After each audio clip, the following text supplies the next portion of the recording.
Hello everyone, welcome back to my channel English with Aparna.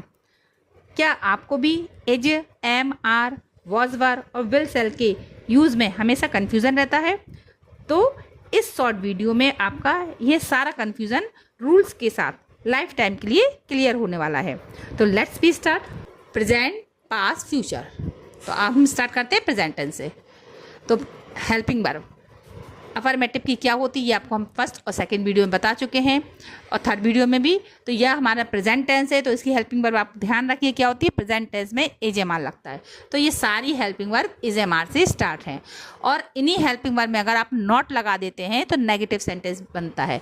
देखिए ये not लग गया, इसी हेल्पिंग वर्ब को उठा के सबसे फर्स्ट नंबर पर रखते हैं तो इंट्रोगेटिव बनता है। तो इसका स्ट्रक्चर के थ्रू हम समझेंगे। सबसे पहले हम लेंगे सब्जेक्ट, फिर हेल्पिंग वर्ब। अब प्लीज़ आप बताइए हेल्पिंग वर्ब क्या होती है। जिसको आता है तो उसे तो कोई कन्फ्यूज़न नहीं है, उसे तो हमारी वीडियो क्लियर हो रही होगी। बट जिन्हें नहीं आता है या जो फर्स्ट टाइम सीख रहे हैं, तो हेल्पिंग वर्ब का मतलब होता है ये एज एम आर, तो वो यहाँ आएगी। फिर आएगी वर्ब, वर्ब है तो आएगी, नहीं है तो वर्ब नहीं आएगी। और ऑब्जेक्ट, और इसी हेल्पिंग वर्ब में अगर आपने नॉट लगा दिया तो नेगेटिव, तो देखिए ये नॉट लग गया। बाकी सेम कॉपी है, आप देख लीजिए यहाँ पे हेल्पिंग वर्ब आगे कर दी, बाकी सेम कॉपी है और आपका इंट्रोगेटिव बनता है। आप देखिए एग्जाम्पल के थ्रू आपको समझ में आएगा। वह झूठा है, यहाँ पे वर्ब नहीं है ऑब्जेक्ट है, तो वह की होगी ही, है की होगी एज और झूठे की होगी अ लायर, तो बन गया ही इज अ लायर। अब इसी एज में आपने देखिए नॉट लगा दिया स्ट्रक्चर के अकॉर्डिंग, तो बन गया नेगेटिव, तो he is not a liar. अगर हम हिंदी से ट्रांसलेट कर रहे हैं तो हम ऐसे कर रहे हैं, अदरवाइज हमारे जो रूल्स एग्जाम में पूछे जाते हैं उसमें देखिए अगर ऐसा सेंटेंस दिया तो केवल आपको एज ढूंढना है हेल्पिंग वर्ब और नॉट लगा देना, और जब इंट्रोगेटिव बनाए तो उसी एज को आपको आगे रख देना है। और अगर अपन ट्रांसलेट कर रहे हैं तो सेंटेंस हमारा क्या से स्टार्ट होता है, क्या वह झूठा है, तो इसीलिए हमने क्या कभी भी आए तो क्या की स्पेलिंग नहीं लगती है, हेल्पिंग वर्ब आगे आती है और क्या हट जाता है।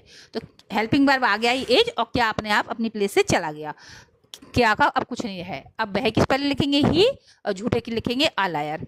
तो आप ध्यान रखिए यही इंट्रोगेटिव वर्ड बीच में आता है क्या तो यूज होता है, अदरवाइज स्टार्टिंग में आता है तो क्या की स्पेलिंग नहीं लिखी आती है। अब आते हैं इसी सेंटेंस को हम 11, 12 और कॉम्पिटिटिव के अकॉर्डिंग कैसे समझेंगे, क्योंकि ये अगर आप किसी कॉम्पिटिशन में देखेंगे तो इसका आंसर ये नहीं होगा। तो अब ना ही आप 11, 12 में ये आंसर लिख सकते हैं। आपको इसका सेंस नहीं बदलना है, अगर नेगेटिव बना रहे हो तो आपको उसके ब्लोम लगा के सेंस को सही रखना है। यदि आप देखिए यहाँ पे लिखा है लायर, लायर का हमने ब्लोम कर दिया, लायर मान तो झूठा, तो उसका सच्चा कर दिया ट्रुथ। तो यानी कि हम जो बात कह रहे हैं नेगेटिव होने के बाद भी अर्थ वही निकलता है, he does not speak the truth. अब देखिए ये आ गई वर्ब, इसीलिए हमारा डज नॉट लग गया, ये अफर्मेटिव में हम आगे आपको सिखाएंगे। तो he does not speak the truth, क्या वह झूठा है। अब क्या शब्द आ गया आगे, तो हमारा इज आगे आ गया। इंट्रोगेटिव का रूल होता है नॉट है तो हटा दीजिए, यानी लिखा हुआ नॉट आपको दिख रहा है तो उसको हटा दीजिए। आपने सेंटेंस में दिखा रहे हैं यहाँ तो नॉट लगा ही नहीं है, तो आपको सब्जेक्ट के बाद लगाना पड़ेगा। तो इसलिए हमें सब्जेक्ट के बाद पहले इज लिया, फिर ही लिया। अब आप 12th में हैं या 11th में, तो अब आपने नॉट का रूल्स लगाया, नॉट अ लायर। तो हमने इसका स्ट्रक्चर नहीं बनाया है, ये तो हमने आपको बीच में समझा दिया, क्योंकि अभी अब प्रेजेंट डेफिनेट पे हम नहीं आए। 12th के बच्चे और 11th के बच्चे और कॉम्पिटिटिव बच्चे चाहते हैं कि उनको हम इसका रूल्स अच्छे से क्लियर करके स्ट्रक्चर के साथ समझाएं, रूल्स के साथ, तो वो कमेंट बॉक्स में हमें लिखिए, हम आपको क्लियर कर देंगे। अब आता है हमारा सेकेंड पास्ट टेंस, जो सेकेंड नंबर पर आता है। तो अफर्मेटिव, अब हमारा पास्ट टेंस में हमने आपको अपनी पहली वीडियो में बताया था वॉज और वर लगता है, उसी हेल्पिंग सेम अब रूल्स वही चलेगा। अभी आपने इज में नोट लगाया था आर और एम में, अब इसी तरह वॉज और वर में नोट लगा दीजिए, नेगेटिव बन गया। इसी वॉज और वर को सब्जेक्ट के आगे रख देंगे तो देखिए इंट्रोगेटिव बन जाएगा। इसके स्ट्रक्चर से समझेंगे। सब्जेक्ट लिया, हेल्पिंग वर्ब ली, हेल्पिंग वर्ब फिर से हम पूछ रहे हैं आपसे क्या है, आपके जस्ट ऊपर लिखिए वॉज और वर। तो ये हेल्पिंग वर्ब का अर्थ है कि आपको यहाँ पे वॉज और वर का यूज़ करना है। फिर यहाँ पे वर्ब अगर है तो लगाइए, और ऑब्जेक्ट। और इसी हेल्पिंग वर्ब में यदि आपने सेम देखिए ये हेल्पिंग वर्ब है, आप नेगेटिव के स्ट्रक्चर में जाइए, देखिए नॉट लिखा है और बाकी सारा कॉपी है, तो इसका मतलब ये आपका नेगेटिव बन गया। यहाँ पे हेल्पिंग वर्ब को वॉज और वर को हमने आगे कर दिया यानी कि तो बन गया इंट्रोगेटिव। एग्जाम्पल के थ्रू हम समझते हैं। वह बीमार था। अब इसमें वर्ब नहीं है तो हम वर्ब को नहीं लेंगे, बाकी हमारा स्ट्रक्चर यही है, हेल्पिंग वर्ब के सब्जेक्ट, हेल्पिंग वर्ब, ऑब्जेक्ट। पहले नंबर पे हमने वह लिया ही, सेकंड नंबर पे हमने था लिया वॉज, और बीमार की होती इल, तो हमारा ही वॉज इल बन गया। अब हम आपको इंग्लिश से ही अगर ट्रांसलेट करने के, अगर आपको हिंदी ना देके English I, he was ill, और इसका अगर हम नेगेटिव बनाएंगे तो वॉज में नॉट लगा देंगे। ये हाई स्कूल तक चलता है ये रूल्स, तो ये नॉट लग गया। हाई स्कूल के बच्चे ऐसे ही बनाएंगे, और इसी वॉज को हम आगे कर देंगे तो बन जाएगा हमारा इंट्रोगेटिव। देखिए वॉज आगे हो गया इंट्रोगेटिव। बट कॉम्पिटिटिव और 12th के बच्चों के लिए अलग रूल्स है। जैसा कि हमने कहा आपका अर्थ नहीं बदलना चाहिए, तो इसीलिए आप बीमार का बिलोम लगाएंगे वेल, और बाकी वही रूल है। देखिए ही भी वही लिखा आपने, वॉज भी वही लिखा, बस नॉट लगाया जैसे आपने ऊपर लिखा हुआ, लेकिन इसका बिलोम कर दिया इल का कर दिया हमने वेल। और हेल्थी भी लिख सकते हैं। अब इसमें क्या है, क्या शब्द आ गया, तो वही वॉज हमने आगे कर दिया, वह की ही लिख दी। और अब इसमें हमने क्या किया, रूल्स हमारा दूसरा होता है इंटर में, हमें नॉट का यूज़ करना पड़ता है। नॉट नहीं है तो लगाना है, इसमें नॉट नहीं है तो आपने नॉट लगाया और इसका इल का बिलोम किया वेल या हेल्थी। अब आते हैं फ्यूचर टेंस में। अफर्मेटिव विल सेल, नेगेटिव की हेल्पिंग वर्ब है विल नॉट, सेल नॉट, और इंट्रोगेटिव की हेल्पिंग वर्ब है विल और सेल। स्ट्रक्चर तैयार होता है। सबसे पहले हम सब्जेक्ट लेंगे, हेल्पिंग वर्ब लेंगे, वर्ब लेंगे और ऑब्जेक्ट लेंगे। और इसी हेल्पिंग वर्ब में रूल्स फिर से वही फॉलो कर रहे हैं। हेल्पिंग वर्ब में नॉट लगा दीजिए, देखिए नेगेटिव बन गया। हेल्पिंग वर्ब को उठा के आप आगे रख दीजिए, देखिए आगे रख दी तो इंट्रोगेटिव बन गया। एग्जाम्पल से हम सीखेंगे। आप कल मुंबई जाएंगे। अब आप आया, आपके लिए क्या लगेगा, यू। चाहे आप हो या तुम हो, दोनों की स्पेलिंग सेम होती है, तो यू। अब हम पीछे देंगे गा गी के।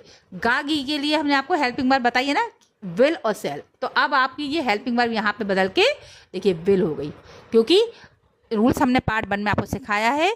आई और वी के साथ में सेल लगता है, बाकी सबके साथ में विल लगता है। बट मॉडर्न इंग्लिश में हमारा सभी हेल्पिंग वर्ब के साथ विल सूट कर जाता है। अब अगर विल के बाद हम नॉट लगा देंगे तो हमारा नेगेटिव बन गया, और यही विल को उठा के अगर हम आगे कर देंगे सबसे पहले तो हमारा इंट्रोगेटिव बन गया। तो देखिए पूरे सेंटेंस आप पढ़िए। You will not go to Mumbai, will you go to Mumbai. और कल की स्पेलिंग लगेगी टुमारो। तो तीनों में आपको कल की स्पेलिंग लगाना पड़ेगी। अब हमारा 11th और 12th के अकॉर्डिंग हम सीखेंगे। रूल्स वही है, हमारा सेंस नहीं बदलना चाहिए। हमें नेगेटिव में बिलोम का यूज़ करना है, बिलोम नहीं होगी तो फेल टू का यूज़ करना है, और इसमें नॉट का रूल्स लगना है। नॉट नहीं होगा तो नॉट अगर है तो हटाना है, नहीं है तो लगाना है। अब यहाँ आता है, देखिए यहाँ पे क्या है, मुंबई। आप इसकी बिलोम लिख सकते हैं नहीं, तो इसीलिए हम किसका यूज़ करेंगे, फेल टू का। कब करेंगे, हेल्पिंग वर्ब के बाद। तो you will fail to go to Mumbai tomorrow. देखिए पहले आपने किसकी लिखी, आपकी यू, फिर गा के लिए लगाया विल, फिर नहीं है। अब हमें बिलोम जोड़ना है, इसमें बिलोम नहीं बन रही इसलिए लगाया फेल टू, और फिर लगाएंगे हम जाने की गो टू मुंबई, और कल की टुमारो। इसमें हम नॉट का रूल्स चलाएंगे। नॉट नहीं है तो आपको लगाना पड़ेगा। हेल्पिंग वर्ब वही आगे रहेगी विल यू, और यू के बाद आप रोकेंगे not go to Mumbai tomorrow. अब ये हमारा दिया गया होमवर्क है, आप प्रैक्टिस शीट जरूर करिए, क्योंकि अगर आप प्रैक्टिस शीट नहीं करते हैं तो आपको मन में तो लगता है कि हमें सब कुछ आया गया, हम तो कर लेंगे, अरे क्या करने करके। बट आप एक बार करके देखिए, आपको खुद रियलाइज़ होगा कि कुछ ना कुछ आपकी मिस्टेक हो सकती है। नहीं होती तो बहुत अच्छा है, लेकिन अगर होती है तो आपको क्लियर हो जाएगा। तो हम आपको प्रीवियस वीडियो के आंसर दे रहे हैं। वह कल एक नई कार खरीदेगा। वह की हो गई ही, खरीदने गा आ गया तो विल, खरीदने की हो गई बाय, नई कार की अ न्यू कार। हम शाम को क्रिकेट खेलेंगे। हम की हो गई देखिए वी, गा की हो गई विल, खेलने की हो गई प्ले, क्रिकेट की हो गई क्रिकेट, और को की हो गई शाम को। तो अब हम को का के लिए हमने कहा था ऑफ लगता है, लेकिन हर जगह नहीं लगता है।